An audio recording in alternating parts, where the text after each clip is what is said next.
আজকের শহীদদের স্মরণের এই ফুটবল টুর্নামেন্ট অত্যন্ত সাফল্যমণ্ডিত হবে, সে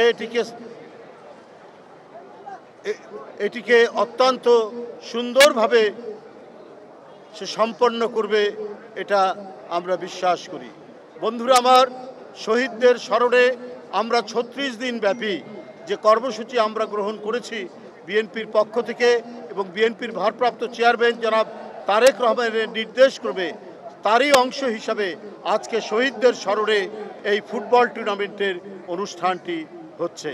বন্ধুরা আমার, সেই সমস্ত শহীদ যারা জীবনের মায়া তুচ্ছ করে গণতন্ত্র ফেরানোর জন্য, জনগণের দাবি প্রতিষ্ঠার জন্য এই তরুণ টাটকা যুবকরা শেখ হাসিনার পেটুয়া বাহিনীর গুলির সামনে দাঁড়াতে যারা দ্বিধা করেনি, বন্ধুরা আমার, যারা আজকে পৃথিবী থেকে চলে গিয়েছেন, দুনিয়া ছেড়ে চলে গিয়েছেন, তারা আজকে বেঁচে থাকলে তারা পৃথিবীর হয়তো একজন বিখ্যাত ফুটবলার হতেন, একজন ক্রিকেটার হতেন এবং দেশের জন্য অনেক সম্মান বয়ে নিয়ে আসতেন।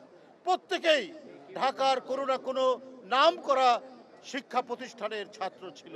কিন্তু দেশ যখন এক ভয়াল অন্ধকারের মধ্যে, এক ভয়ঙ্কর নৈরাজ্যের মধ্যে, দেশের মানুষের যখন নিরাপত্তা নেই, যদি গণতন্ত্রের পক্ষে, মানুষের কথা বলার পক্ষে, মানুষের স্বাধীনতার পক্ষে কথা বললে সে যখন গুম খুনের শিকার হয়, সুতরাং এই পরিস্থিতির অবসান ঘটাতেই এই মাসুম বাচ্চারা, এই রংপুর বেগম রোকেয়া বিশ্ববিদ্যালয়ের আবু সাইদ, এই আহনাফ, এই মুগ্ধ এবং ওয়াসিম আকরাম সহ ফৈয়াদ সহ যারা জীবন দিয়েছেন, তারা প্রত্যেকেই কোনো না কোনো ভালো শিক্ষা প্রতিষ্ঠানের ছাত্র ছিলেন।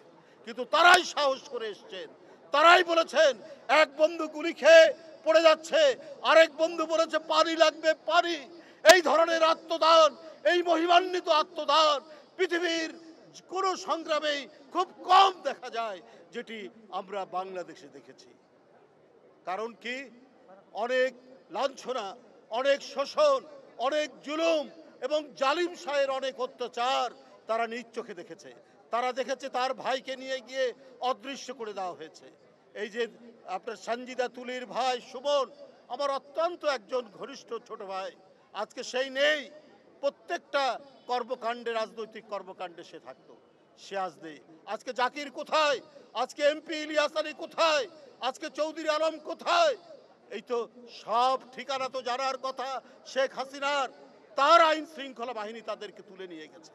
এই ছিল নৈরাজ্যকর পরিস্থিতি, এই ছিল ভয়াল পরিস্থিতি। বন্ধুরা আমার, অনেকে তুলে নিয়ে গেছেন। নিয়ে যাওয়ার পরে আয়না ঘরের মধ্যে প্রথমেই বেদম প্রহার করা হয়েছে। আপনারা কয়েকদিন আগেই দেখেছেন যে গুম কমিশনের সেকেন্ড রিপোর্ট যেটা জমা দেওয়া হয়েছে, সেই রিপোর্টের মধ্যে যে তথ্য এসছে, সেই তথ্যগুলো যদি আমরা পড়ি, আমাদের রক্ত হিম হয়ে যায়, আমাদের লোম খাড়া হয়ে যায়, দাঁড়িয়ে যায়। মায়ের সামনে মেয়েকে অত্যাচার করছে, তার ওড়না খুলে ফেলছে, আবার মেয়ের সামনে মাকে অত্যাচার করছে। এটা গুম কমিশনের রিপোর্ট। এরপরে কারো পায়ের নখ তুলে ফেলছে, কাউকে বেদম প্রহার করা হয়েছে।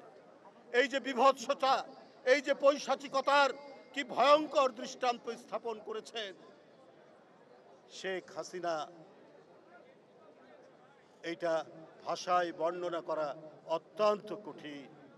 বন্ধুরা আমার, এই পরিস্থিতি, এই ধরনের দুরাচার, এই ফ্যাসিজমের যেন আর পুনরাবৃত্তি না হয়, সেই কারণে আমরা বারবার বলেছি। আজকে অনেকেই ঘোলা পানিতে মাছ শিকারের চেষ্টা করছেন। কেউ কেউ বলছেন নির্বাচনের পরিবেশ নেই। কেন বলছেন? আপনি এতই পরিবেশবাদী?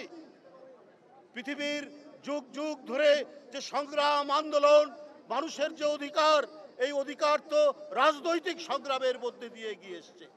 তাই রাজনৈতিক সংগ্রাম ত্বরান্বিত করতে হলে তার নির্বাচিত পার্লামেন্ট লাগবে, নির্বাচিত জনপ্রতিনিধি লাগবে, যারা জনগণের কাছে জবাবদিহিতা করবে। সেই নির্বাচনকে আপনারা কৌশলে নানা কথার ফুলঝুরি দিয়ে সেটাকে আপনারা বিলম্ব করাবেন, সেইটাকে আপনারা সমালোচনা করবেন। কেন?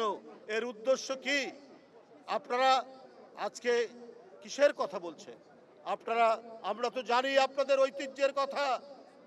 শেখ হাসিনার পিছনে পিছনে একজন স্বৈরাচারের অধীনে নির্বাচনে যেতে আপনারা কার্পণ্য করেননি, সেই নির্বাচনে আপনারা গেছেন। আজকে বলছেন নির্বাচনের পরিবেশ নেই।